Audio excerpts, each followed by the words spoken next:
Hey everyone, Razzbowski here, and welcome back to Fredbears Legacy Chapter 2. So, the support on the previous video was absolutely fantastic, and Expander said we can read on to the rest of the book if we want, so let's get hyped for this, guys. If you're excited for the next chapter of Fredbears Legacy, please hit that like button as we move into Chapter 2, The Frozen Night.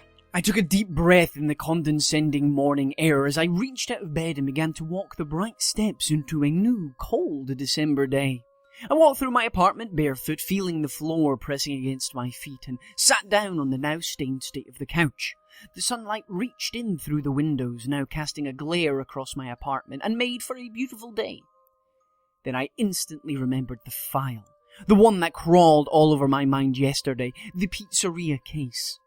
Not one complete thought went into it, and I fully remembered every excruciating detail, including the location. Fredbear's Family Diner.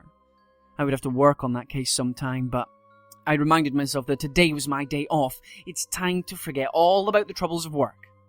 But there was one small problem to that. I couldn't forget it. It always crossed my mind at any given moment. It was here to stay, and so it did, especially the following day. All I did was ponder about the case, the victim's name, Mark Hamilton, and the reoccurring nightmare. A feeling of dread would sure follow me for the rest of my life if I wasn't to do something about this. I was sitting in my car coming home from a small cafe north of town. The traffic and incoming car lights blurred my vision through the dark night. However, a full moon was raised far in the sky, emitting a beautiful mix of moonlight and the assortment of lights. But no matter how beautiful it was majorly distracting. Nevertheless, I could still make out the yellow lines separating the two lanes, and that was all that mattered. I was a quarter of a way to my apartment, and soon I could sleep another day down the drain. Yet, I always had the possibility of having another nightmare. They must be more rare now, as I had no traces of memory about the night's sleep other than waking up. In the midst of all these thoughts came something that struck my attention. Something was on the road, something far from my vision, but still able to see it. I immediately started to slow down. I didn't want to risk hitting anything. The closer the car edged towards the mysterious figure on the road, the more I could make out whatever it was. Just then, my vision focused on the mysterious entity, confirming whatever it was. It was a girl. She was on the road, lying down in a position that seemed dull and lifeless. Her hair was smoothly laid out on the road, and just a part of her face was visible due to the moonlight. What was she doing out here? As soon as my car nudged up against her, although not too close, I got out of my car, leaving the headlights on. Hopefully she wasn't dead, I thought as I took a few steps forward. She was very fragile and seemed to be under the age of 10. If I was to guess, she could have been 6 years old for all I know. The girl was wearing a striped jacket and something that is rare for this town, brown hair. I gently ducked down and proceeded to stick my arm out in an attempt to check her pulse, but what if she's alive? I asked myself. Surely she couldn't be, but it was worth a shot. I gave her shoulder a small but fierce tap, and no response occurred. Then, I continued to position myself to check her pulse. I began to move my hand to her wrist and moved my finger to appropriately confirm if she was still alive. My heart skipped a beat, and my breathing began to shorten when I discovered not a single bit of life remained inside of her. What will I tell her parents? What killed her? What do I do with her body? Do I call the cops? These thoughts polluted my mind as I was desperately trying to balance myself. I was becoming lightheaded. My eyes began to water at the sight of her. This was insane. Why would anyone do this to a child? My body was shaking as I was trying to reach my phone that was stuffed inside of my pocket. My fingers risked dropping the cell phone if I wasn't careful enough, of course, but I managed to carefully take it out and began to dial 911. But sure enough, my fingers began to slip and started pressing the wrong buttons. I couldn't take the sight of her body even if I wasn't focusing on it. I turned myself to the opposite direction and took a deep breath. You'll be alright, James. Relax. All you have to do is call the number and then we can get to the bottom of this. I managed to pull myself together and frantically pressed each button one by one until the phone displayed the exact assortment of numbers I was looking for. However, just as I was about to press the green call button, something began to create a feeling of being watched deep inside of me. I looked around for any patron that might have witnessed this ordeal, but nobody was in sight. Nothing but a corpse, and of course, except she was gone. I couldn't believe my eyes. The body disappeared. I began to question my sanity. Was she even here? The feeling of being watched still continued, but this time it felt more agitating. I slipped my phone back into my pocket and began to set a course directly to my car, but I heard something emit from a distance.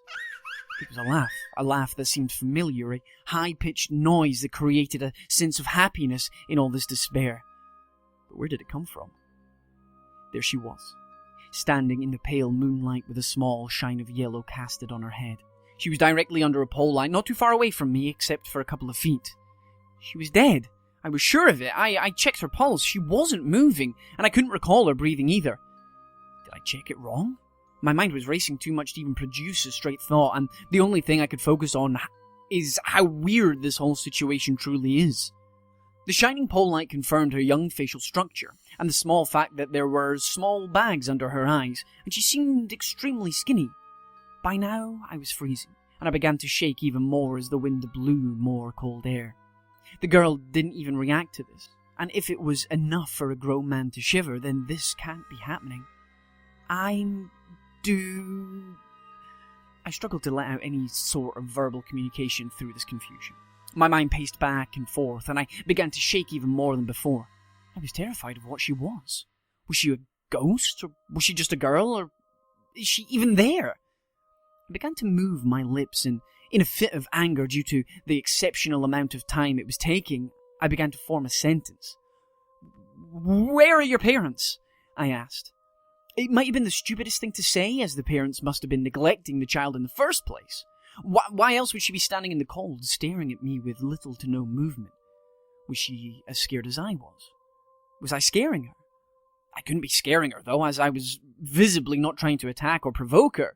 She seemed young, but still at the age where she knew when someone would hurt her using her natural instincts. I was beginning to approach her at that point, moving my feet a few inches before stopping and repeating the cycle. The girl still visibly shone that she had no intent of moving, which gave me a sense of calmness. A part of me was wondering if she was going to run the entire time, but then something caught my focus. The pole light which hung above, swinging in any direction it could. That was very peculiar, as no wind or even a slight breeze was occurring. Surely a pole light wouldn't be moving on its own. The light then emitted a crackling noise before turning off, completely engulfing me in darkness. I was now alone. Alone with something that may not even exist. Alone pondering in my own thoughts in the increasing cold air. Then I realized it was truly now growing colder, and I couldn't bear to stand out here much longer. But if she was real, I wouldn't want to leave her here. And if I was freezing, imagine her. A deep shred of guilt forced me to stay outside longer, and so I waited, waiting for any movement in the distance, waiting to hear her move, but no such thing occurred. I began to drown in my own confusion at that thought. Was I truly imagining this whole thing?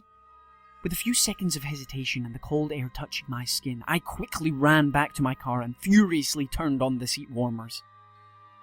I should have brought a jacket, so I could have waited out there a bit longer, and then I could have saved her if she was in fact real. But I would have gotten sick. But what about her? What would happen to her? End of the chapter. Holy ass, this is getting exciting, ladies and gentlemen. Fredbears... Who the hell is this girl? Who the hell is this girl? And what's she got to do with everything else? This is spooky, man. This is truly a creepypasta. I love it. I love it. I love your writing, Expand. I absolutely love it. Guys, if you love it and want to see some more, let me know down in the comment section below and hit that like button. What a chapter. I cannot wait to go on to chapter 3. It should be coming out on Sunday, so get those butts prepared for that. Either way, guys, I'm going to go away and enjoy reading chapter 3. But either way, guys, I've been Razzbowski, you've been the beautiful bastards, as always, for watching, and I love each and every single one of you. Bye!